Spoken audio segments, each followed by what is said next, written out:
A new nationwide poll has sobering numbers about civics and history education. It found that nearly half of Americans and This is something that of Gen is Z truly do amazing. not know what makes July 4th America's birthday, the adoption of the Declaration of Independence. Now, despite that, a majority do say they're proud to be American. 61% agree that this is the land of opportunity, encouraging. 74% believe in the American dream, and 70% say our nation's founding principles are still relevant. But while the general population is evenly split on capitalism versus socialism, more of Gen Z say they favor socialism. Hopefully, we can reverse that.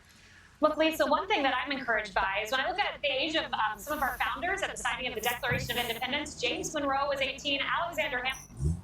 That's really interesting to see these kind of statistics come out, because you end up with this huge factors involving how people are vastly ignorant. They don't understand anything about jump codes, of combined language, of multi-contextual. It's like they don't understand 70 different contexts to perhaps any given word, and sometimes there's 140. And the thing is that many of these words kind of, you don't need them. It's almost like useless in a way for the context, because it's something that pertains deep in some kind of particular historical item.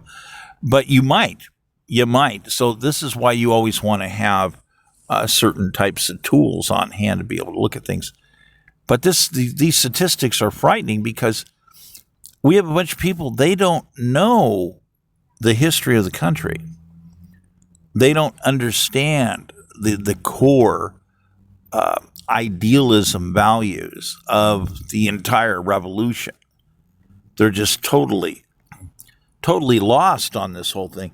Let's watch a little more here. Hamilton was 21, James Madison was 25, Thomas Jefferson 33. So you can be young and, hey, found America. Young and not dumb, right? So we love that. Also, maybe gives us hope for future generations. Hopefully we get some more young patriots like that stepping up for political office here in this country.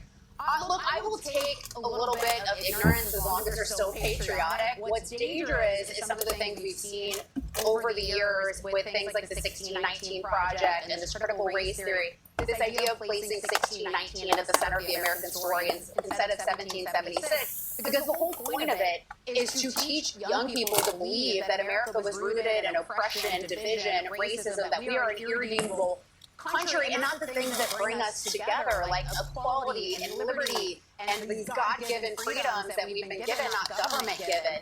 And so I think that's in part of why, we talked last segment about some of these socialists, these communists that are rising up on the left. Part of it is some people coming here from third world countries who have been taught to hate America, but then also a lot of these wealthy young people who have been taught in schools to hate America, right? And that should be troubling to everyone. So, I guess if they're going to be ignorant, at least love America. So we'll take you. Yeah, Emily, I think we really need to make an effort to teach the next generation. I tried to make today's special my breakfast today because it said America 250. I have special America. That's really an interesting item right there to look at.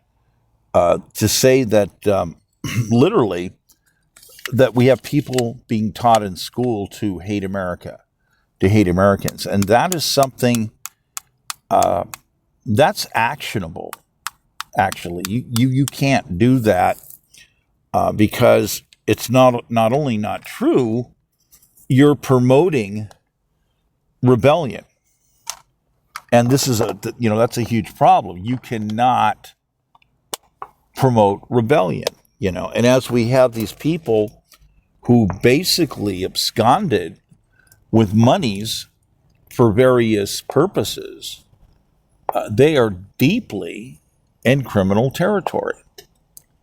And this is something, for many of us, there's a certain part about all of this that's incredibly frightening, because my family lines going back actually have some people in the family paying more attention than others on certain parts of the history of our different family members and whatnot, going way back on different stuff. And there's a lot of misunderstandings that can occur even in families. But the some of the most deep core material deals with how many members of the family were murdered by European instruments. They were murdered by socialists. They were murdered by Marxists. They were murdered by communists. The lands were stolen. The lands were stripped away. So for our own good, like I remember my grandmother talking about certain things, and she says you have to be really careful about what you reveal about certain things because there's so many dangers involving the Russians. And she'd go back and forth. She says, there's a bunch of wonderful people that just happen to be Russian or this race or that race.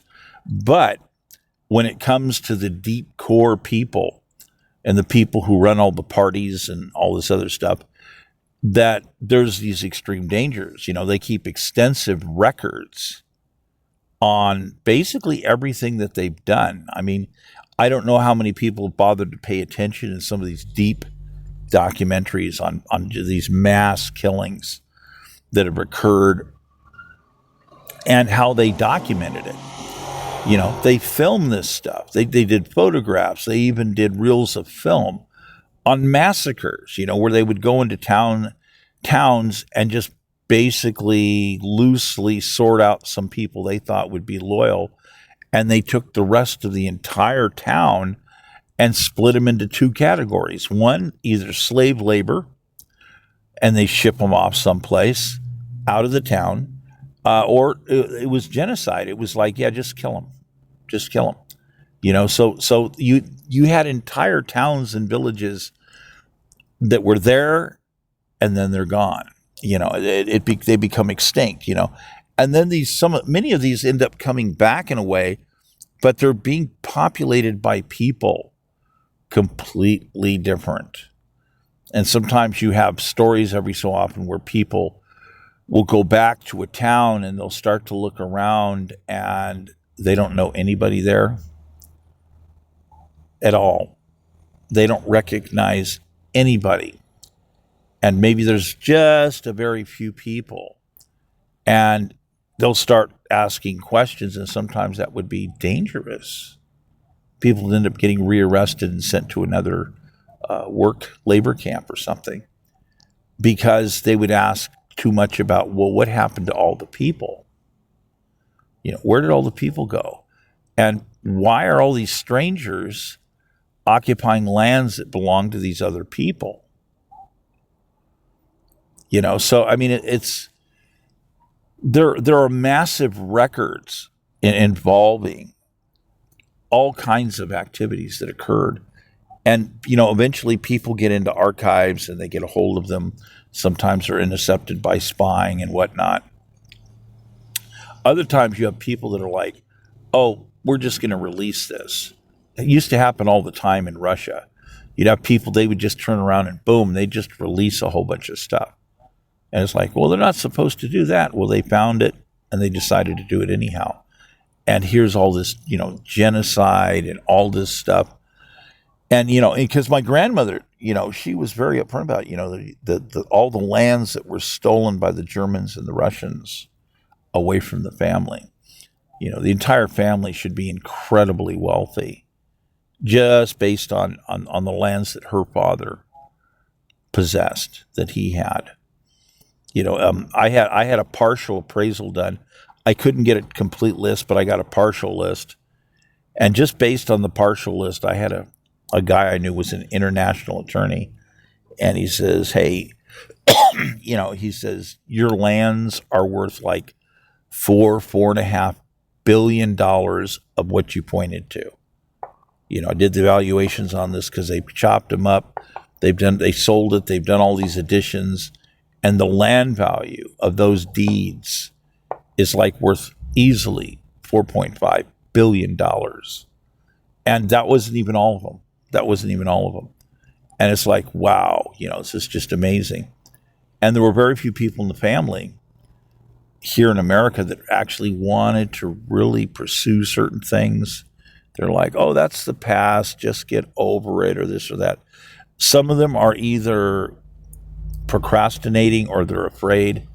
They understand something about the dangers behind basically organized crime. By the way, it's a different, Marxism, communism, socialism, that's a different type of organized crime. And, they can never actually be ideologies. You don't have to sit there and go, well, yes, this is somebody's opinion and ideology. Committing mass genocide is an ideology. No, it's not. Yeah, it just never has been, and it never should be.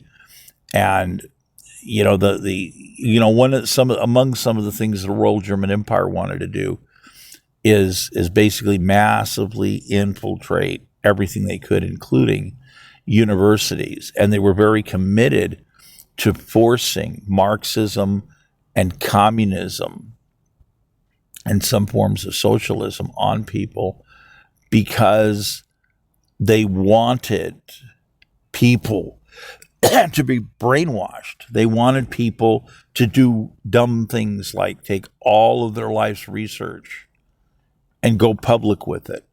And what happens in most cases, people, they live menial lives, but then mysteriously other people take hold of that knowledge and they make big bucks with it. So this was a goal, a written goal on the checklist of the Royal German Empire of how they wanted to deceive people into just giving their stuff away, giving highly valuable items away and not being compensated fairly in return for what it's worth.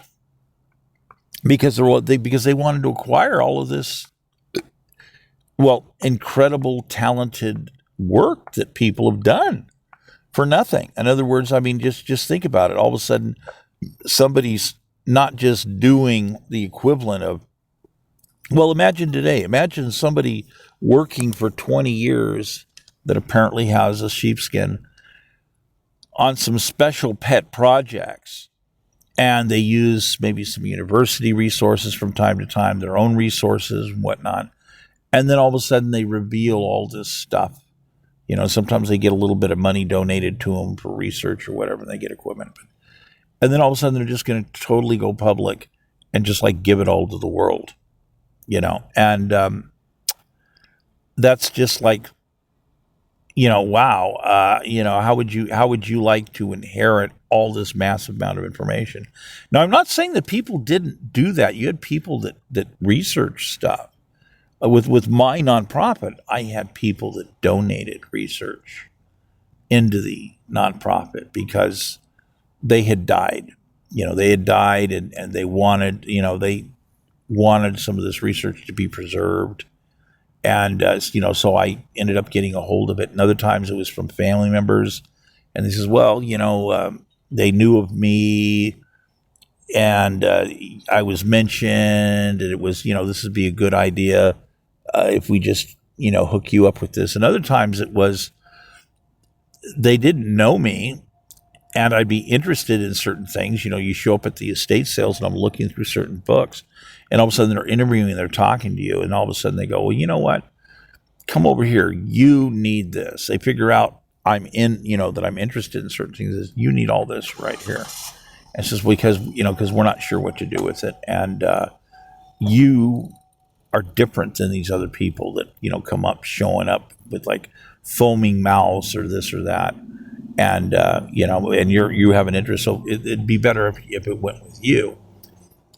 And other people say, oh, no, they just want to get rid of all this stuff, And because some people have no idea. You go to estate sales, auctions and whatnot, and a lot of people show up, they have no idea what some of the research and material is. So, I'm not, going to say that people don't, out of the kindness of their heart do a certain amount of donating of incredibly valuable work. But then again, when I'm emphasizing that literally the Royal German Empire invented a tactic, invented a policy, in other words, we're going to create a false religion, basically. We're going to create Marxism, communism, socialism, and a bunch of other variants, by the way, a whole bunch of other stuff people don't even know about. They created lots of shells a whole lot of customized shells to do special features. They were really, really good. And, so they would do these things, but among them, they wanted to basically get people to believe in something as though it's noble, it's honorable, and it's about enlightenment, and you need to share and not be greedy and all this stuff so they could harvest. So they could straight out harvest the bulk of any money to be made. This was a goal. This is part of the engineering deliberately of the creation, because you have the Royal German Empire investing vast sums of money along with partners. They had a whole lot of different syndicates, a whole lot of different syndicate partners, and they would go half in many cases. They were deeply involved with the pharmaceutical companies. They would buy into them, get stock in this, and they'd get the option to get a hold of pharmaceuticals at manufacturer's cost, basically, plus. But it was creative because they would get fronted them. They'd say, look, we got the deal because we helped hook you up to begin with on all this stuff, and we're backing your play in many ways, that other people wouldn't understand. And so we get this at wholesale, but at your cost, but we're also getting a hold of this fantastic data. And we know you want this data because it helps you understand more for your company. So in many cases, it was straight out. They would look at that and they go, the data that you're handing us is worth way beyond anything that we're giving you. And it's like, yeah, go ahead. Here, take truckloads, take shiploads of cocaine. Here, just take it. It cost us next to nothing to make it, or whatever the pharmaceutical is. So it was, it's a printing press in a way. It was used as currency. Massive infiltration into universities, get people addicted, work deep psychological scenarios around a great many things. This is deep infiltration by the Royal German Empire. And here you have one of the modules they had 30-some members in it. They were all military psychiatrists. You're talking, if you can imagine, guys like Lecter Hannibal, except these guys were basically the equivalent of being very high-ranking military officers as well. So they would work with diabolical creations that would lead to the death of mass numbers of people, and they didn't care. This was business to them, And along the line, you would have assassinations and theft and burglaries and all. It's whatever was necessary to guarantee that they would get a hold of whatever it was that they wanted to get a hold of. So the Royal German Empire was really the first to truly weaponize data. And when they did this, they also made deals with other countries that were doing deep research. And this would include people like Britain and all these other different countries. They would be swapping and selling data. So this is the first instance in where personalized data was being taken at a wholesale level, which was very useful. I mean, the Royal German Empire sponsors Lenin. Go to Russia, destabilize it, take it over. Here's 3,700 black ops people to run around that will be like they're invisible, that will help take care of problems around you, and here's all this data. Here's all this data. So you had Joseph Stalin, getting a hold of all this census data, getting a hold of all this other different kind of data, to be able to know all kinds of stuff about people, so all their medical record, everything, basically everything that could be found out about these people. And that's how basically Joseph Stalin literally set brand new world's records in basically mass murder, mass genocide, because he had the right data to quickly go places and sort people. And this is weaponization of data that gives him the ability to do this. And people are not understanding about this. Today, you have some people kind of get an inkling about personalized data, how it could be used against you, how criminals can use it. They can come burglarize you, harass you, move you out of town, target you, target your business. And so you have all these different avenues. You have today these socialists, these communists that are making specific laws. They're making laws that are like custom made viruses to affect some people more than others and basically knock people out of the picture. That's part of the program, what they're doing. They're stealing business territories, basically handing them to somebody else or selling them. All of this stuff, it's really bad. And our forefathers, one of the reasons we're never supposed to have taxation the way it is because it's a weapon. It's a weapon, and someone can immediately utilize it as a weapon of mass destruction, mass economic sabotage, which, by the way, that term was actually invented by our forefathers before the Constitution of the United States. And almost nobody knows this. Almost nobody knows this. You have to find some really serious researchers or archivists that know this stuff.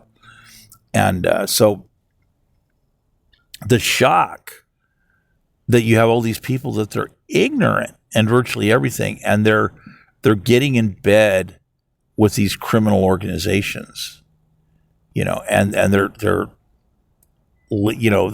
doing these things, and it's actionable. See, that's the thing, is it's actionable.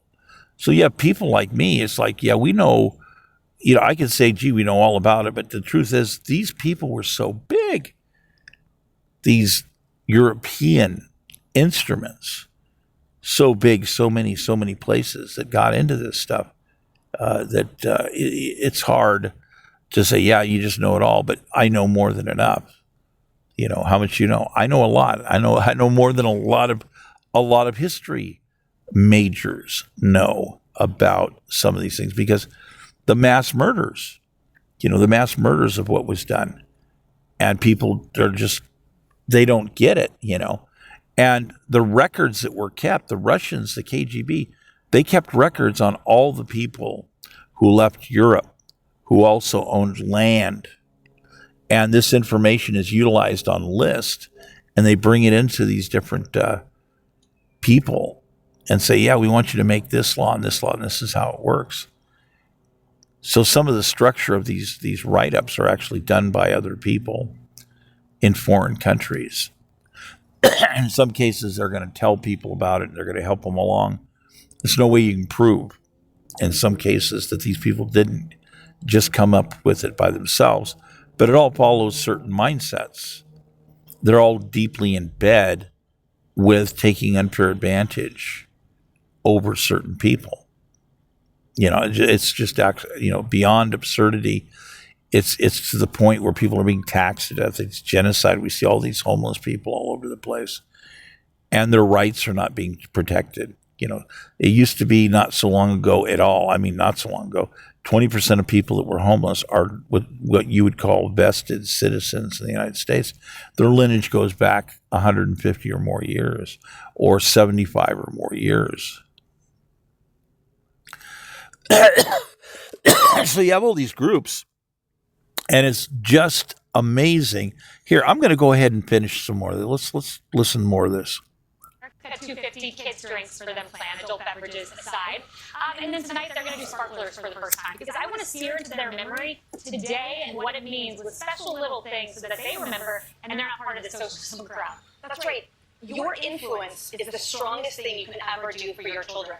And if they are not being influenced in the home, they are being influenced elsewhere. Present yourself as the expert on all things, or find the answers together, because otherwise they will seek other experts. And right now, the algorithms and the intention, whether it's sort of, I would say, purposeful from our enemies, or just misguided and very sort of myopic by the social media companies that are from Silicon Valley, they want your kids' attention, they want their clicks, and they want them to be within whatever sphere they are sort of casting. So you have to show them in your home where their guiding light is. you teach them about patriotism, you teach them about faith, you teach them about grounding, and so they know who they are, so they can then be impervious to all of these types of influence that otherwise are so rife. That's why those percentages are low. And then it infiltrates. We've seen that. Homeowners associations where you're not allowed to fly the U.S. flag. It's mandatory that every house flies it.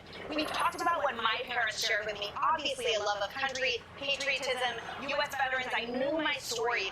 And in 1976, when my sister was born, my mom called her my bicentennial baby always. And that was part of her story of identity, was also America throughout the house. So yes, we knew it was special, and we knew why. And the whole point is that when you are influenced by your parents and in the home and in the church and the community that you have built for your children, then it doesn't matter what this other stuff is happening. But I agree with you. I think we can take it back, but it takes concerted effort of all of us. It's so important what you said, because there are foreign powers seeking to influence our kids. China with the Confucius Institutes, many of which have been shut down. I mean, you have to educate your children. You know what's interesting is, on Emily's point here, we have done these studies and done these reports on these underserved areas, and you talk about kids and Gen Z, and you talk about these school kids in the most dangerous hours of the day for these underserved areas are between 2:30 and 5:30, because 2:30 is when school gets out and 5:30 is when mom and dad or mom gets home, right? And those are the times when the most influential things happen in their lives. They're hanging out with the wrong people. They should be in athletics. They should be involved in some kind of church program and studying and something. And that's what's happening, is they're trying to shepherd these kids into areas that they can actually benefit from. And it goes to the whole idea where when you're influenced so much by social media, and that's really a big thing for Gen Z, when you're influenced so much by social media and you're not getting any history lessons in school, because they're almost afraid to teach history now, because history, according to a lot of these liberal education systems, is divisive. So they don't teach it at all. So when these kids, when you look at 66% of Gen Z that doesn't know what America 250 is, that is a statement on this country that needs to be rectified. It's wild. And Aisha, when you look at the demographics behind the socialist insurgency, it's highly educated, so-called highly educated white people. It's so crazy. Yeah, it's so crazy. It's like 80% or something of the membership is very highly educated white people. I think it's so interesting, first of all, to the part of kids not being educated enough.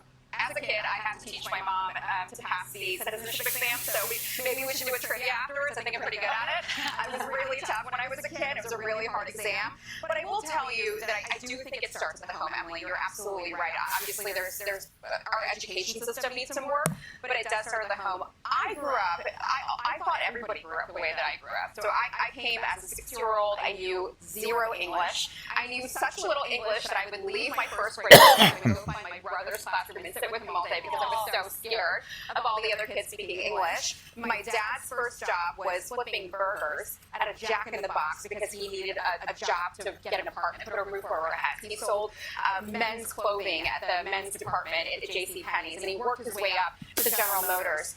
And look at where I am now. My brother is an ER doctor. My sister is a psychologist at the Cleveland Clinic. Look at where we are now in just one generation. That is what it means to be an American. It's a land of opportunity. It's a land where anything is possible.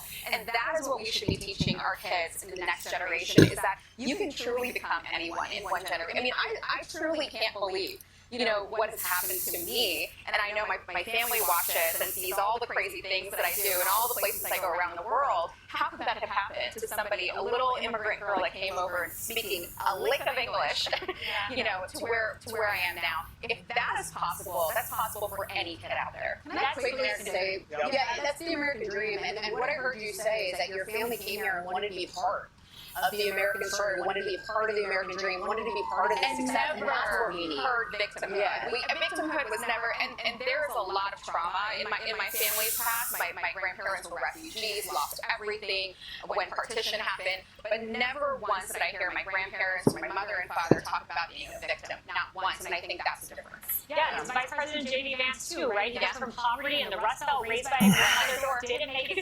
There you go. Yeah, and now he's the Vice President of the United States. That's amazing. Amazing achievement. Be sure to like and subscribe for all the Fox News latest on YouTube, and catch full shows streaming now on Fox One. It's just completely amazing that you have these people, and they're showing these supposed great success stories. like she's saying, like, the family came in, they didn't really have anything apparently, and they succeeded in all these ways, and it's like incredibly fantastic. And in many ways, yes, it is, except there's so much damage that has been done to America over the course of the last, well over 100 years, actually. It's just amazing because you have certain types of stuff that go into all kinds of different stuff, and you have heritage, you have information that goes back another 100 years. So if you're going 100, 150, go 250 years back, then go further back. Go further back, you get another 50, 80 years, and start understanding more about different aspects of basically community-oriented capitalism. You know, people would band together in these communities. They would make towns. In some ways, it was interesting because you actually had some places where their front yards would be in a circle, kind of like a circle or likened to a circle, facing the inner part of the town, and their backyards would be all around the town. And this is, partially how you would keep the inner parts of the town clean, among other things. You would limit how much your animals would be moving around within these certain areas. But it was also a certain amount of security, because we still had a bit of the fort mentality. There was a lot of fort mentality over stuff, because there's all these different wild aspects of things that could unpredictably happen in the course of generations and in the course of time and violence and all this other stuff. But many people forget the progressives' understanding of that different types of people that were progressive were not what you would call today progressive. They were completely different. It's like, oh, okay, we're going to form this thing. We're going to fight a revolution with Britain. We're going to take away their appraisal options to appraise the property we built and the size of our community for potential taxation. We're taking all of that away from them because they're using it to justify the printing of banknote blocks. And they're making big bucks on us. Big bucks. So it'd be to understand this, if I gave you a ratio right now, if you were managing people properly from a governmental standpoint, not necessarily the British, but if you were, to give you an idea of the scope of the array, if you have a burger flipper and you're taxing the burger flipper like $3,800 a year, this is like, wow. Let's go to the next statistic. The next statistic is true American capitalism. Colonial constitutional capitalism. Actually, it's colonial capitalism, and we decided to constitutionalize the whole thing. And people are, constitutionalize, that's a big fancy word. So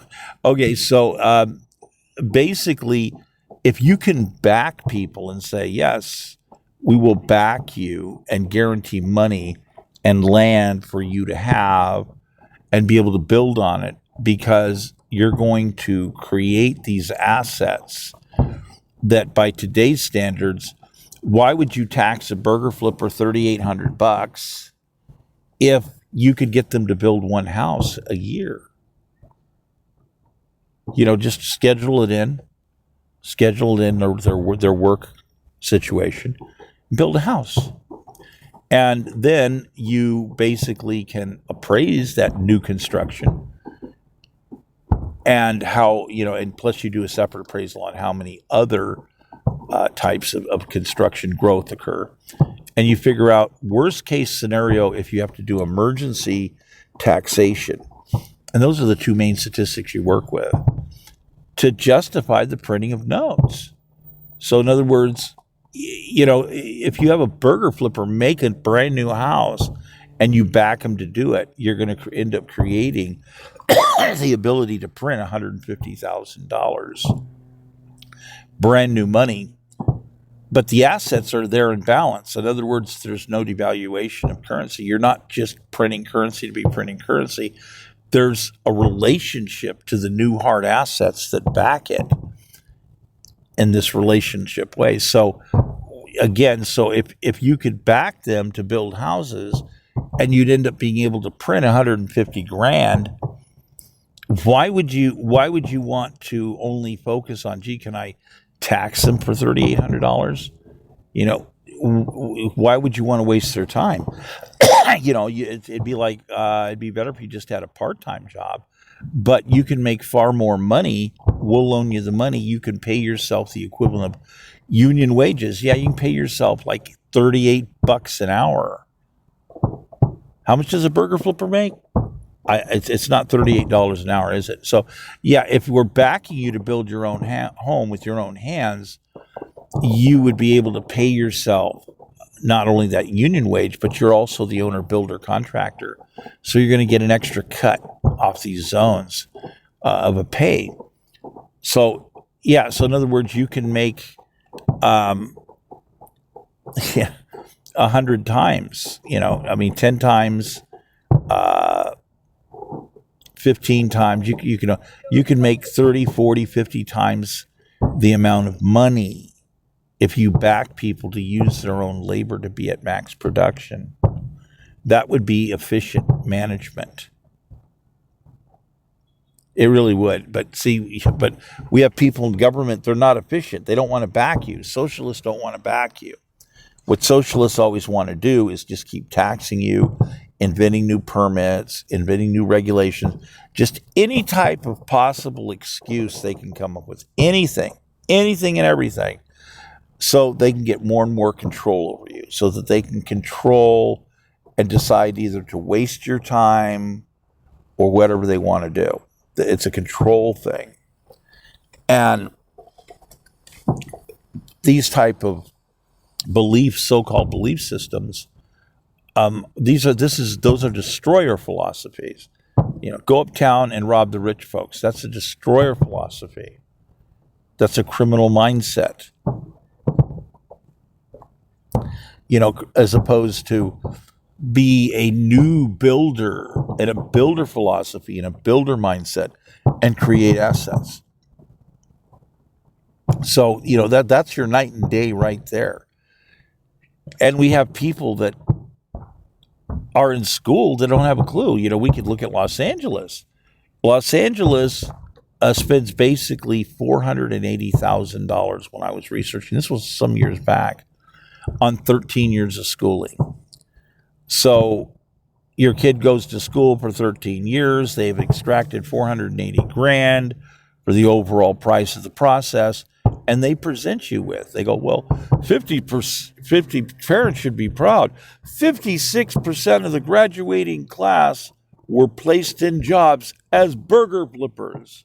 This has been a successful education program. You should be proud.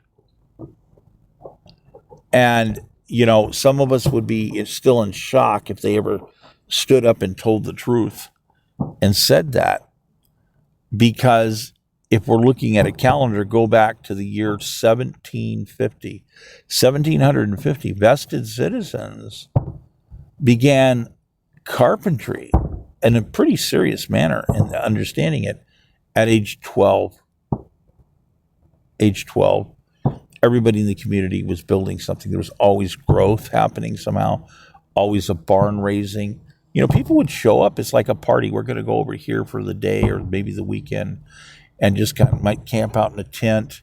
And we're going to help these people that are disabled raise a barn up. And some people they'd make a barn pool and they'd share. They say, okay, we'll schedule everybody to get a barn raised and everybody's going to help focus so we can use this labor to build giant barns. We want to build barns that have walls that are 40 feet high, just incredibly large. Whatever it is. Some of them were smaller, but some of them were like enormously huge. If you want to see what a barn raising looks like, pull the film Seven Brides for Seven Brothers. That'll give you a little bit of clue as to barn raising parties. So people would trade different services. They do there were different ways of creatively doing things. And so the important thing to understand is that longevity was 38 years of age. Okay, let me run this real slow. Longevity, how long people lived, 38 years of age is a statistical average, 38. Today, longevity is 78 years of age. So back then, by the time you were 15, you were building your first house that was your house. Your house. This was you straightening out the future of your life, setting in your future. If you weren't married, you pretty much knew who you were going to marry, more than likely if you were a guy. And a lot of girls, age 12 or 13, they already knew who they were going to marry if they weren't married already. So you had an understanding that you had to live a complete life before age 40.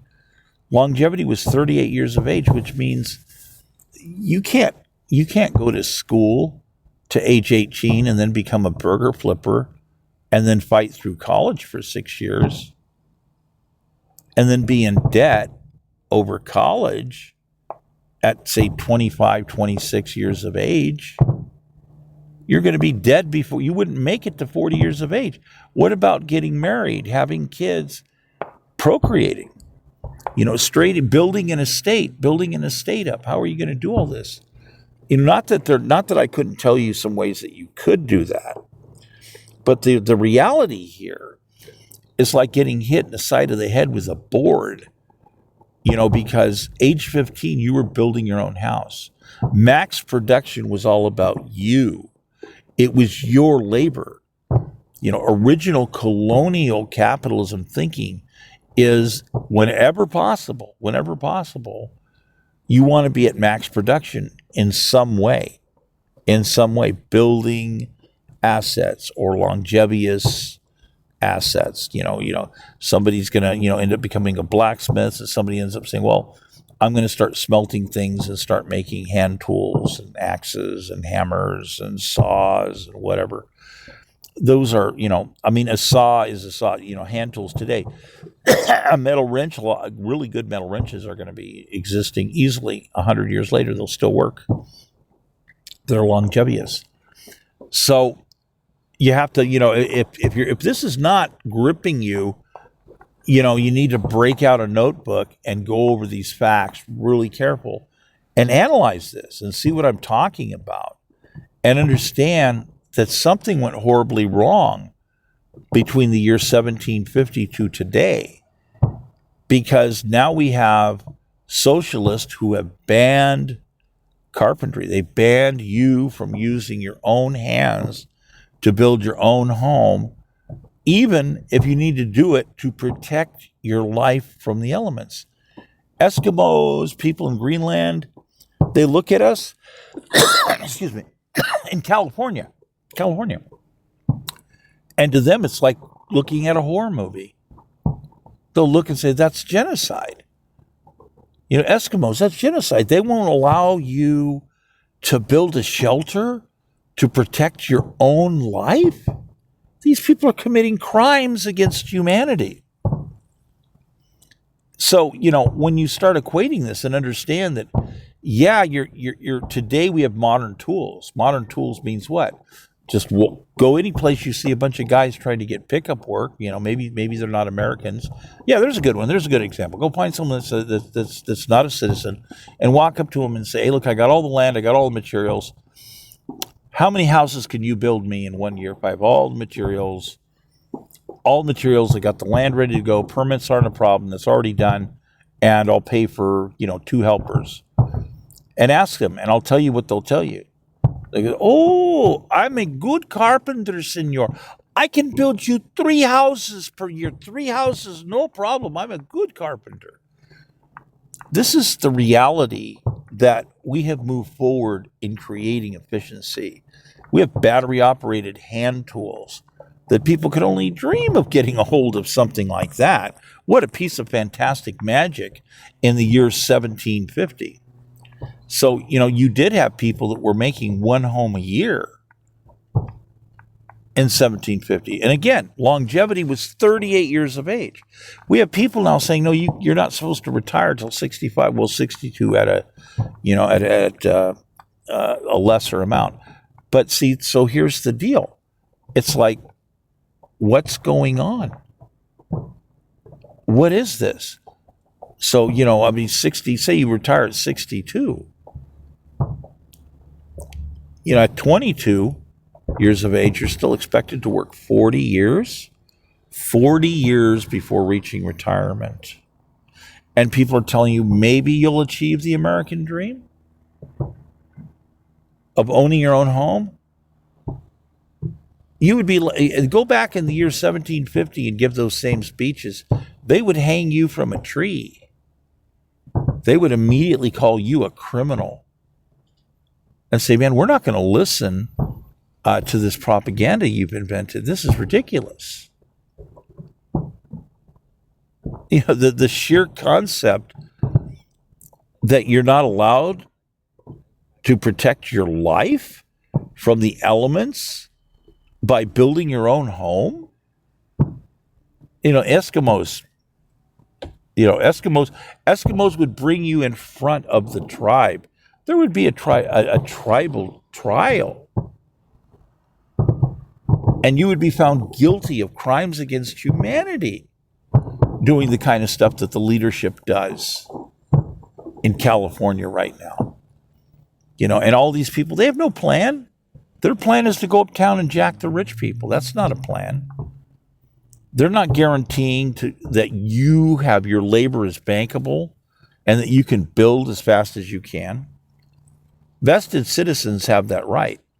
We obtained large amounts of lands from Britain, pre, during, and even after World War II. Huge land acquisitions. So if your lineage goes back at least 75 years, you're tapped into that. You'd be in Group 2. Group 1 is the original land company. All the great land purchase. Remember, the government can't own anything. We're a republic. Leadership is chosen on a temporary basis. They're public servants. The government doesn't own land. We own the land. We're the stockholders. So when you're listening to all this stuff, these people who are socialists want to rob you of your stock rights. They want to rob you of your rights that you're entitled to. They want to rewrite everything and rip you off. They want to run around like a bunch of clowns throwing peanuts. Throwing peanuts at you. Hey, look. Hey, we're going to save you $30 a month on your prescriptions. Look at this. Isn't that wonderful? Here, we're going to do this. We're going to do that. And it's like, okay, that should be like one of 5,000 things you're going to do, and it's a smaller item on the list. Let's talk about our wallets. Talk about the big money. Where's the big money? How many houses are you going to back me to use my own labor with and build each year? Let's get into making some money. Let's build some assets. Let's do this. But is that what you're hearing? You're hearing people, no, you got to go to college. You got to do this and that. You got to become a wage slave. And again, you try to tell them the right things. Oh, no, you're trying to take out all this stuff about the horrible things that happened in the slavery. Oh, you mean the slavery primarily in the South? And they go, well, yes, of course. You mean where all the Democrats were at? They get really quiet and they look at you, and a lot of people get pissed off right away. Well, those were the Democrats, the Southern Democrats. Finding ways to exploit people permanently and keep them contained was something that was certain people's mindsets. So you look at these socialists, is their mindset, they want you to, join an organization, be a good worker. We'll keep trying to get your wages risen. And it doesn't have anything to do with whether or not you're a good worker or not. It's not a market type item. See, the thing of the original market competitiveness on labor was simple. You don't have to go to work for anybody unless they're going to pay you a decent amount of money, because you're backed to build your own property. Now, this is for vested citizens. That's 275 million people in the country. Their lineage goes back. They would be vested citizens. So the newer people coming would have to, they're going to have to put in dues. They're going to have to fight. They're going to have to educate themselves. They're going to have to find a way to fit in and then begin the process of basically moving towards being vested. Getting vested truly takes about 75 years. People go, oh, will we be dead by then? You're talking about a long-term commitment to enrich your children. That's what America's always been about. That's what it's always been. So the ridiculousness of what you're hearing these people telling you, they're robbing you. Socialism never works. There's over 300 million dead people in the world. It always ends badly. It was created as a RICO mechanism, as organized crime to begin with. It's short. It's missing huge, vast areas. And people that start raising too many questions and try to modify the structure, go look for yourself. They end up dead. Yeah, they all end up dead. It's amazing.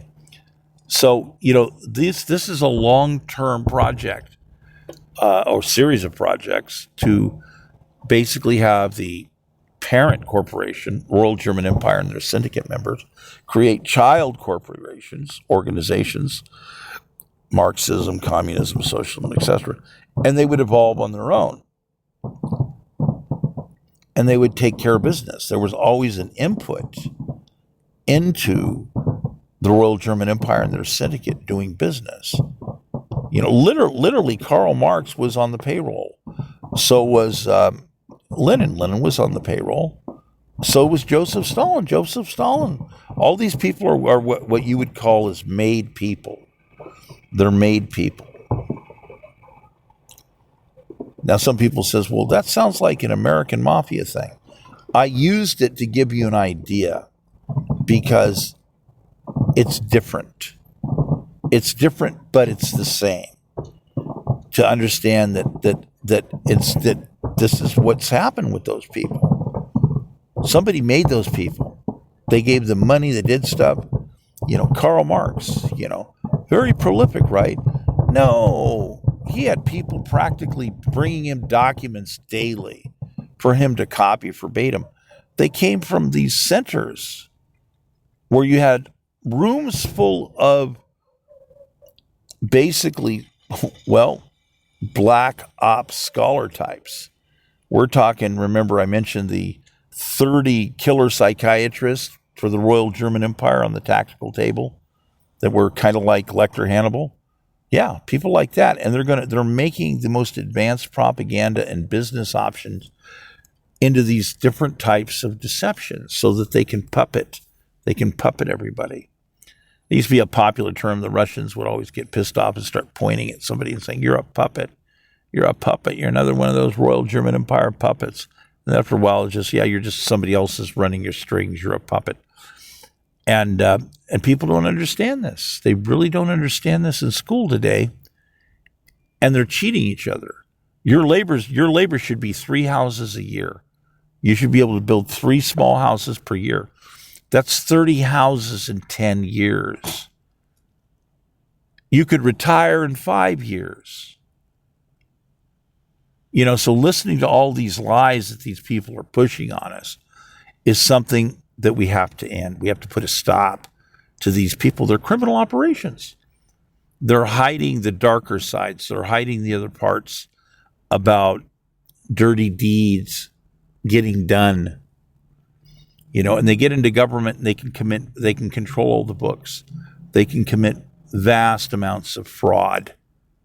Re-engineer the department. And we're going to juggle extra seats around to get work done.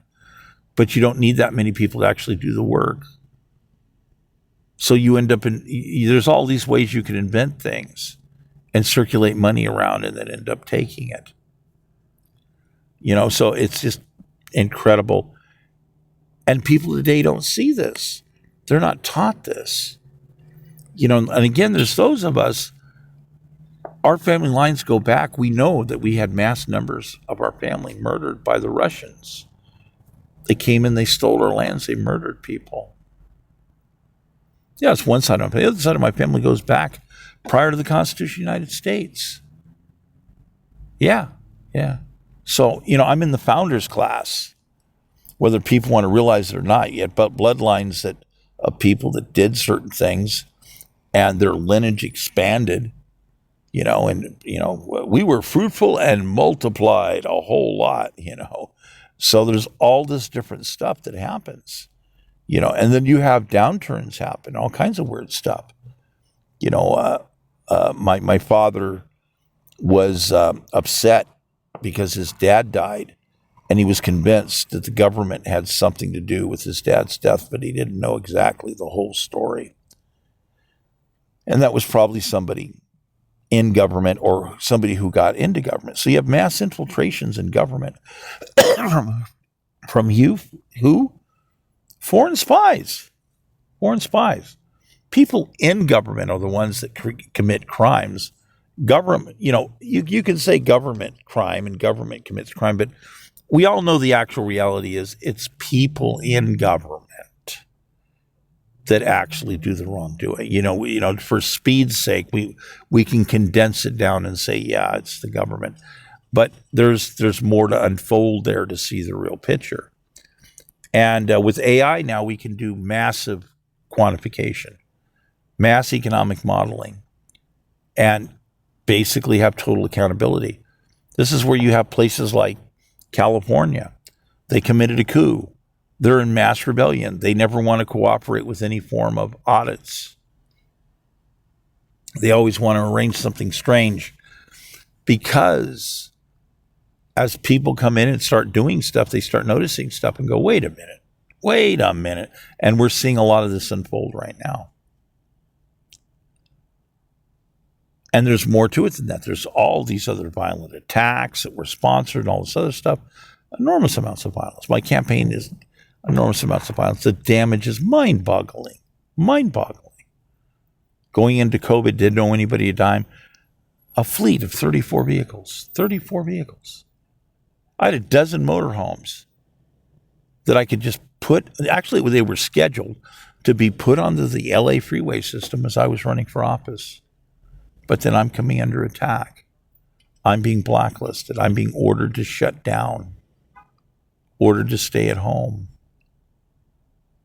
as other people were taking money with both fists. Constitutionally, well, I was a candidate. Yeah, what does that mean? Oh, well, right here, yeah, you attacked the financial rug and shut down another candidate's campaign. And and you cause security problems, and any security problems you would be responsible for, financially. But the Constitution is pretty up there. You can't attack another candidate's camp, or the parties who attack it and the people they're tied to. They're all disqualified. End of story. They're over with. That means that Newsom and all of his clan are involved in a coup. There's all these creative ways that they do things. And I had a lot of the evidence in the archives. They're scared to death of evidence. You look at Newsom, he stands up and says, no one can do investigations. No one can accumulate evidence. No one can gather evidence. No one can show evidence. That's against the law. Any of these things against the law will prosecute you. What is that? What is that? That's a bunch of people who are so desperate at this moment that it's mind-boggling. As the dam is nearing closer to breaking, and you're going to have people like me moving on a broken field situation, just bang, and all of a sudden we're going to be running and things are going to be happening. It's going to be big. So today you have virtually nobody that understands these criminal organizations, what they're doing, what they're about. the ignorance of some of these. And these are people's children. The dangers of these people. Now, keep in mind, the bottom line is, what are you doing? You might be associating yourself with a RICO organization. They've been passing the torch for over 150 years. You know, you're part of a mass murder criminal incorporated organization, and you're trying to talk about fairness for the worker. Are you crazy? You're a criminal. Put the membership card down on the counter. It's smoking, and take 3 steps back and realize and take it into play. You're part of a RICO mechanism. These people are tied to more mass murders over the course of the last 150 years than you could count manually in your lifetime. You can't count to over 300 million people in your lifetime. I really doubted. Look at the evidence, the charges, and count that all up. You couldn't do it. So take it all in real quick. And I'm telling you, just leave that membership card. Just walk away. Just walk away. Grab a hold of your head. Go to church. Pray to God for clarity. Just walk away from that criminal organization. Just walk away. Because it's not a philosophy. Mass Murder Incorporated is not a philosophy. That's a RICO mechanism. It's racketeering. It's organized crime. In these cases, they're European instruments. They come from lands far away. So you're involving yourself with treason. Just walk away. Just walk away while you still have a chance. Because people are going to start getting arrested more and more and more. And you don't want anything to do with them. You'll end up losing your voter rights. You'll end up losing everything. These people even eat their own. They eat their own. It's horrible. So I thought I'd say something on the 4th here to let people have a rough idea about what's wrong with what we're seeing happening in the media. And it's so actionable. It is just so actionable. At any time, these people can be arrested.